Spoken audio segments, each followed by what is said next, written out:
Përshëndetje të mirë dhe mi, kudo që jeni. Përshëndetje e uron në tarua, gjithë të mirat dhe kjo hënëret u sjell vetëm pozitivitet dhe energji pozitive. Këtu kam një pako me letra, është pako që ne pyesim dhe letrat na japin një përgjigje dhe të shikojmë se çfarë do na japin këto letra. Unë pyeta, a do kemi rikthime? A do kemi një lajm të mirë nga ai person? Por edhe kjo hënë e re si do ndikojnë në jetën tonë. Dhe këtu kemi letrat. Unë pyeta, letrat po më japin përgjigjen.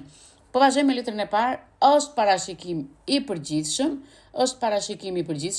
Mos më pyesni në komente, a është për këtë shenjë, a është për atë shenjë, është edhe për ty më zonjë apo zotëri që më pyet në privat, sepse është parashikim i përgjithshëm për të gjitha shenjat e horoskopit. Nuk është i ndarë për një shenjë, por ti duhet të marrësh atë që ty të rezonon, atë që ty të përshtatet me problemin që ti mund të kesh.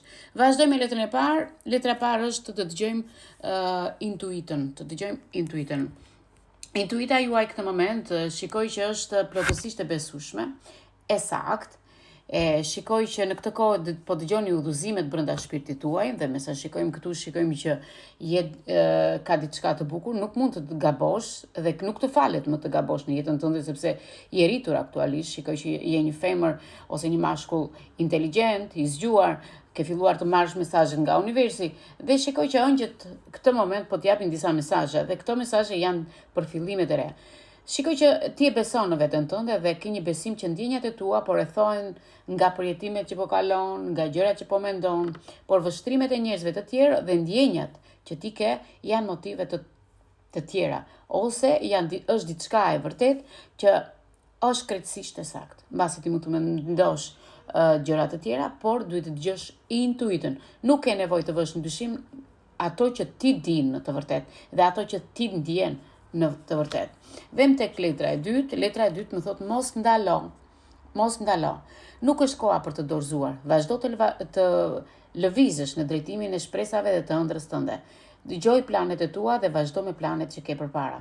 Rrugën e ke të hapur, rruga është kjo rrugë që ti ke ndjekur dhe është rrugë që shikoj përparim për të ecur përpara dhe mbaj anën tënde, krahun tënd. Është e rëndësishme të qëndrosh me këmbë në tokë dhe ti besosh vetes tënde. Por mos lejo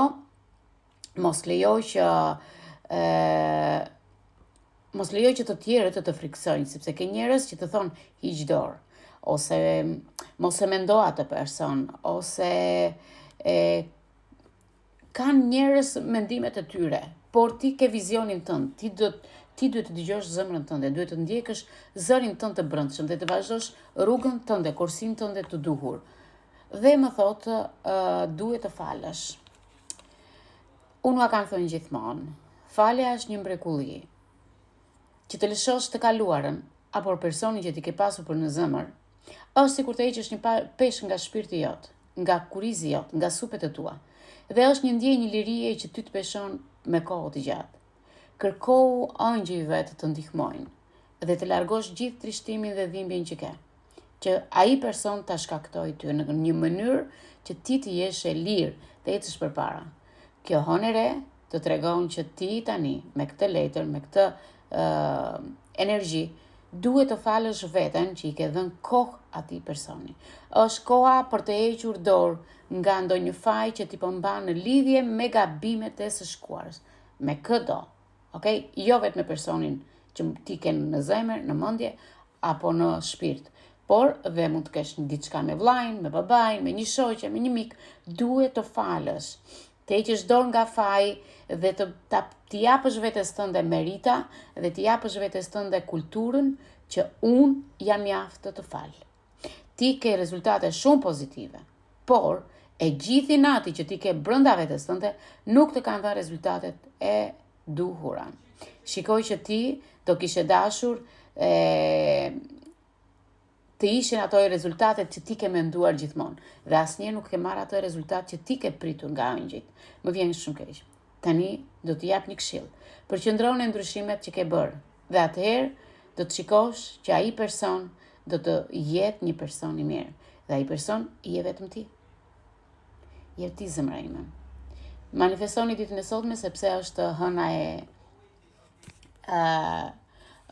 e re.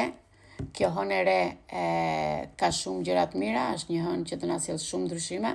Bëni kujdes me nervat ditën e sotme, por dhe në vazhdim deri në data 25, sepse 25 maj ta theksojmë deri në 25 maj duhet të bëjmë kujdes. Okej? Sepse është një mbyllje për shumë persona që po mbyllin të shkuarën dhe po i japin disa gjëra e jetës së tyre. Ju uroj në tarua kudo që të jeni një të diel të mbar dhe mbar inshallah me këtë hënën e re. Dhe thjesht falni për të larguar peshën nga vetja dhe mbro veten tënde nga njerëzit e gabuar.